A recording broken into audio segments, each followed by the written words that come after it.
You're all welcome to today's deep news analysis. This is not noise. This is not rumor. This is real power politics. If you care about Nigeria, if you care about justice, if you care about how the world sees us, then you need to watch this video till the end. Before we go on, please subscribe. Turn on your notification bell. Because stories like this don't wait. Let's get straight into it. Let's be honest. President Tinubu is under pressure. Serious pressure. Not from protests. Not from social media noise. But from outside Nigeria. Reports say people close to him already know this. Not today. Not yesterday. This started some days past, quietly, without drama, without cameras. The kind of pressure that does not trend online but moves fast behind closed doors. The kind that makes leaders pause, rethink, and watch every step they take. This is not the usual political pressure that comes from opposition parties or public statements. This one is deeper. It is diplomatic. It is global. And it is already being discussed in places far from Abuja. Many around the president have confirmed this pressure exists. Not officially, not on record, but in serious conversations. That is why his sudden fall in Turkey raised questions. Leaders fall for many reasons. Yes. But when pressure builds up from many directions at once, the body sometimes reacts before the mouth can explain. Power has weight, and when that weight increases, it shows. Now, here is where the issue becomes impossible to ignore. The state of Georgia in the United States of America honored Mazi Nnamdi Okwu Kanu as an honorary Georgia citizen. This did not happen by accident. It did not happen overnight. It happened after attention, after review, after awareness. And it happened some days ago, not years back, not far in the past. Recent. Fresh. Relevant. This is not just a title. In American politics, honors like this are statements. They are signals. They tell you where attention has shifted. They tell you who is being watched. And they tell you that a matter once seen as local has crossed borders. A man facing a life sentence in Nigeria is being recognized abroad. That alone changes the tone of everything. This honor did not come from activists or private groups. It came from a state structure within the United States. That matters. It shows that the case of Nnamdi Kanu has moved beyond street arguments and emotional debates. It has entered formal international awareness. And when that happens, pressure follows.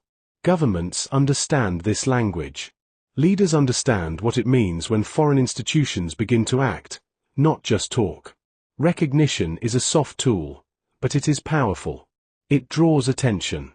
It creates records. It raises questions that do not go away easily. This is why Tinubu is under pressure. Not because of one statement. Not because of one headline. But because the story is growing legs. Once a case begins to attract international recognition, it becomes harder to control the narrative. Every decision is now measured. Every action is watched. Silence itself begins to speak. This situation puts Nigeria in a sensitive position. On one hand, there is a court judgment at home. On the other hand, there is growing attention abroad. When these two worlds clash, leaders must be careful. The wrong move can damage image, trust, and long-term relations. The Georgia recognition is also symbolic. It tells Nigerians that the world is paying attention to how justice is handled here. It tells supporters of Kanu that their issue has reached global ears. And it tells the government that the matter will not simply fade away with time. Some days ago, this honor became public.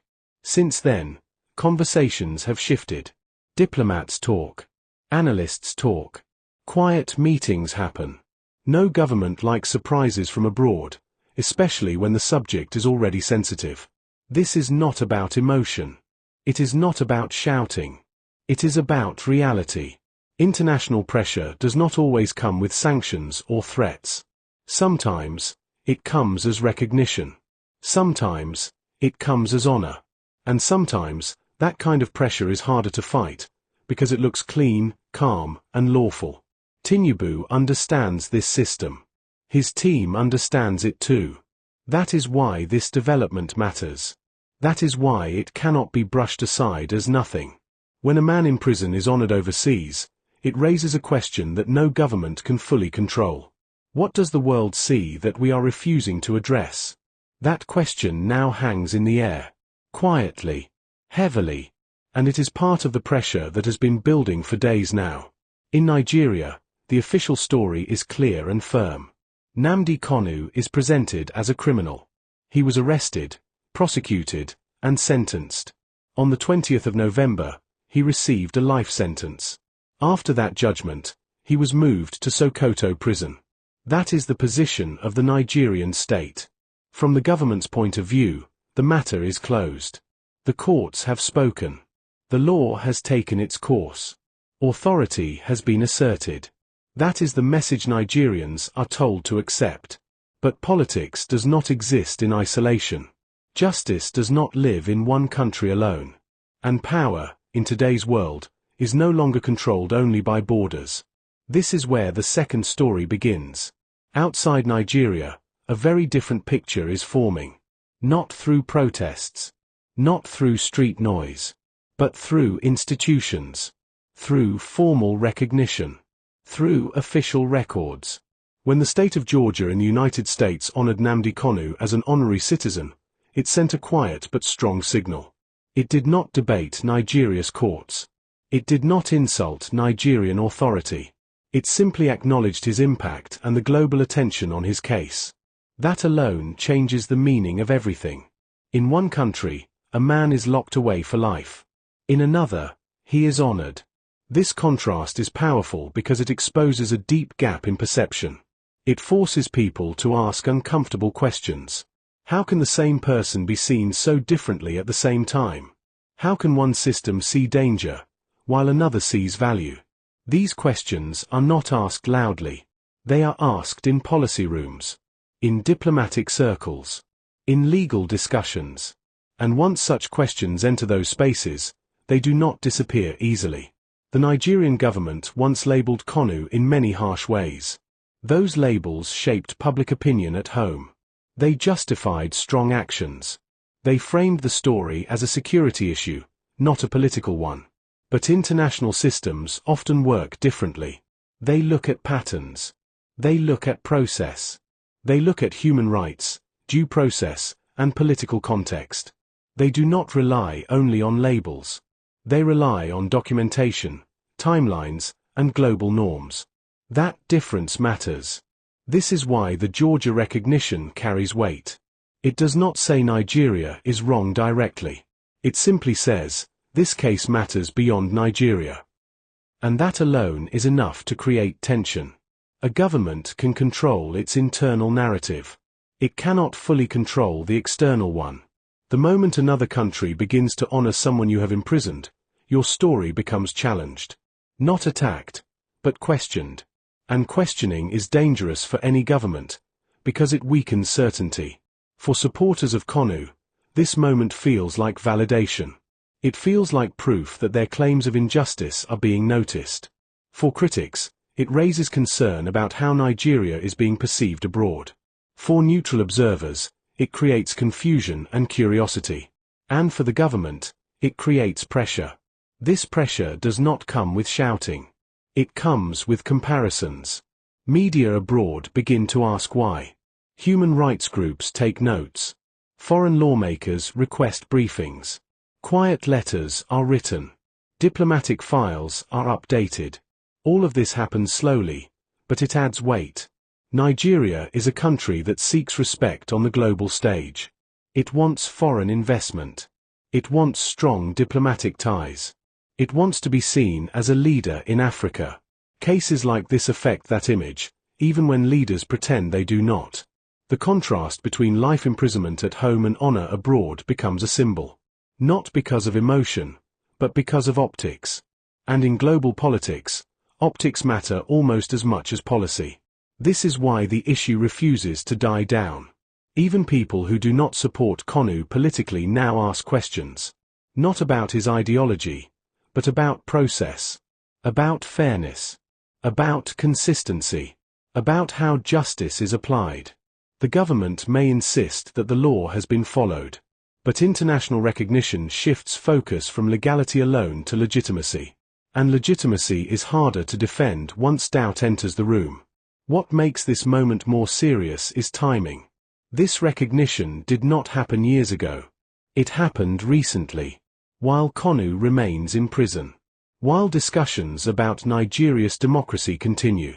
While global attention on governance in Africa is increasing. That timing gives the story strength. Two worlds are now watching the same man through different lenses. One sees punishment. The other sees honor. And in between those two views sits the Nigerian government, forced to manage a story it no longer controls fully. This situation has now moved beyond one man and one court case. It has become a test of Nigeria's values, Nigeria's image, and Nigeria's future standing in the world.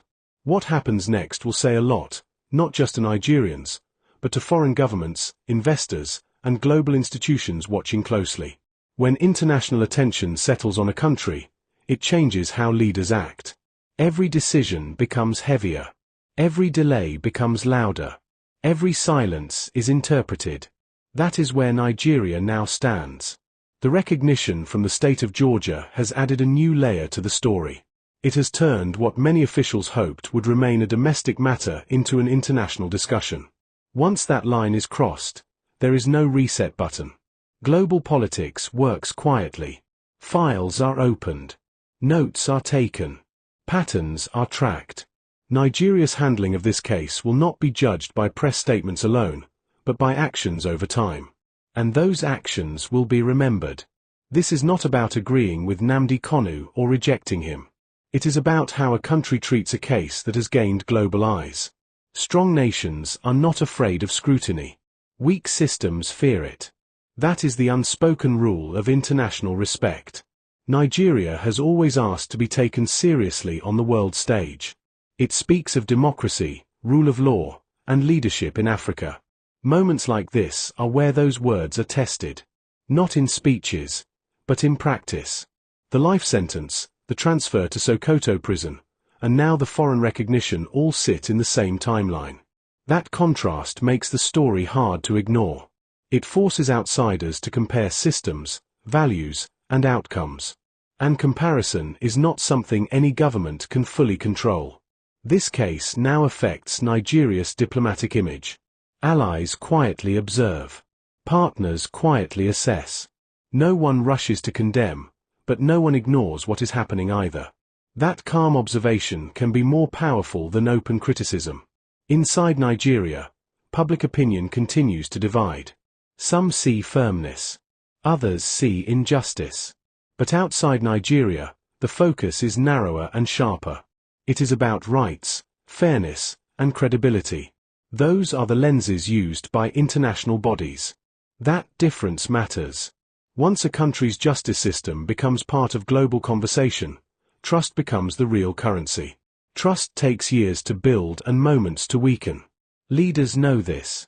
That knowledge itself is pressure. This is why the story has not ended. It is still unfolding. Each new development adds weight. Each response, or lack of response, becomes part of a permanent record. History does not ask who shouted the loudest. History asks who acted wisely when attention arrived. This is one of those moments. Nigeria now stands at a crossroads. One path leads to continued tension and global questioning. The other leads to engagement, review, and measured response. Which path is chosen will shape how this era is remembered. No matter where anyone stands politically, this truth remains. The world is watching how Nigeria handles power, dissent, and justice. And the watching has already begun. This is not the end of the story. It is a turning point. As this issue continues to unfold, one fact is now clear. The case of Nnamdi Kanu has moved fully into the international space. It is no longer a matter that can be explained only through local court rulings or internal government statements. The attention it has attracted has changed its weight and its meaning. The recognition by the state of Georgia did not come with threats or demands, but its impact is strong. It has placed Nigeria's actions under a global lens. In today's world, perception travels fast, and once a narrative forms outside a country, it becomes difficult to reverse it completely. Nigeria is a sovereign nation with its own laws and courts. That is not in question.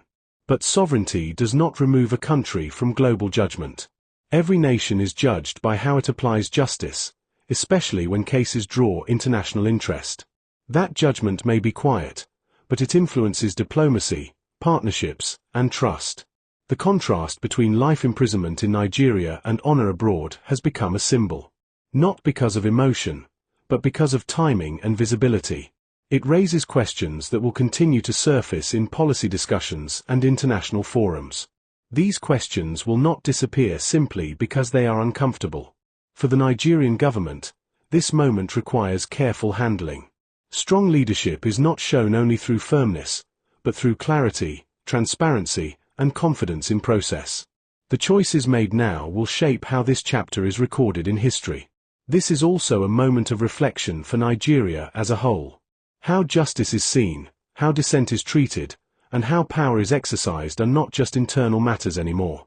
The global community watches these issues closely, especially in countries that claim democratic values. The Kanu case has become part of a wider conversation about governance, rights, and credibility. Whether one agrees with him or not is no longer the central issue. The focus has shifted to how the system responds when global attention arrives. As time goes on, the pressure will not come from noise or outrage, but from expectation. Expectation that Nigeria will act in a way that aligns with the values it presents to the world. Expectation that justice will not only be enforced, but also understood. This is where the story stands today. Not concluded. Not resolved. But clearly transformed. The next steps will matter, not just for those directly involved, but for Nigeria's place in the eyes of the world.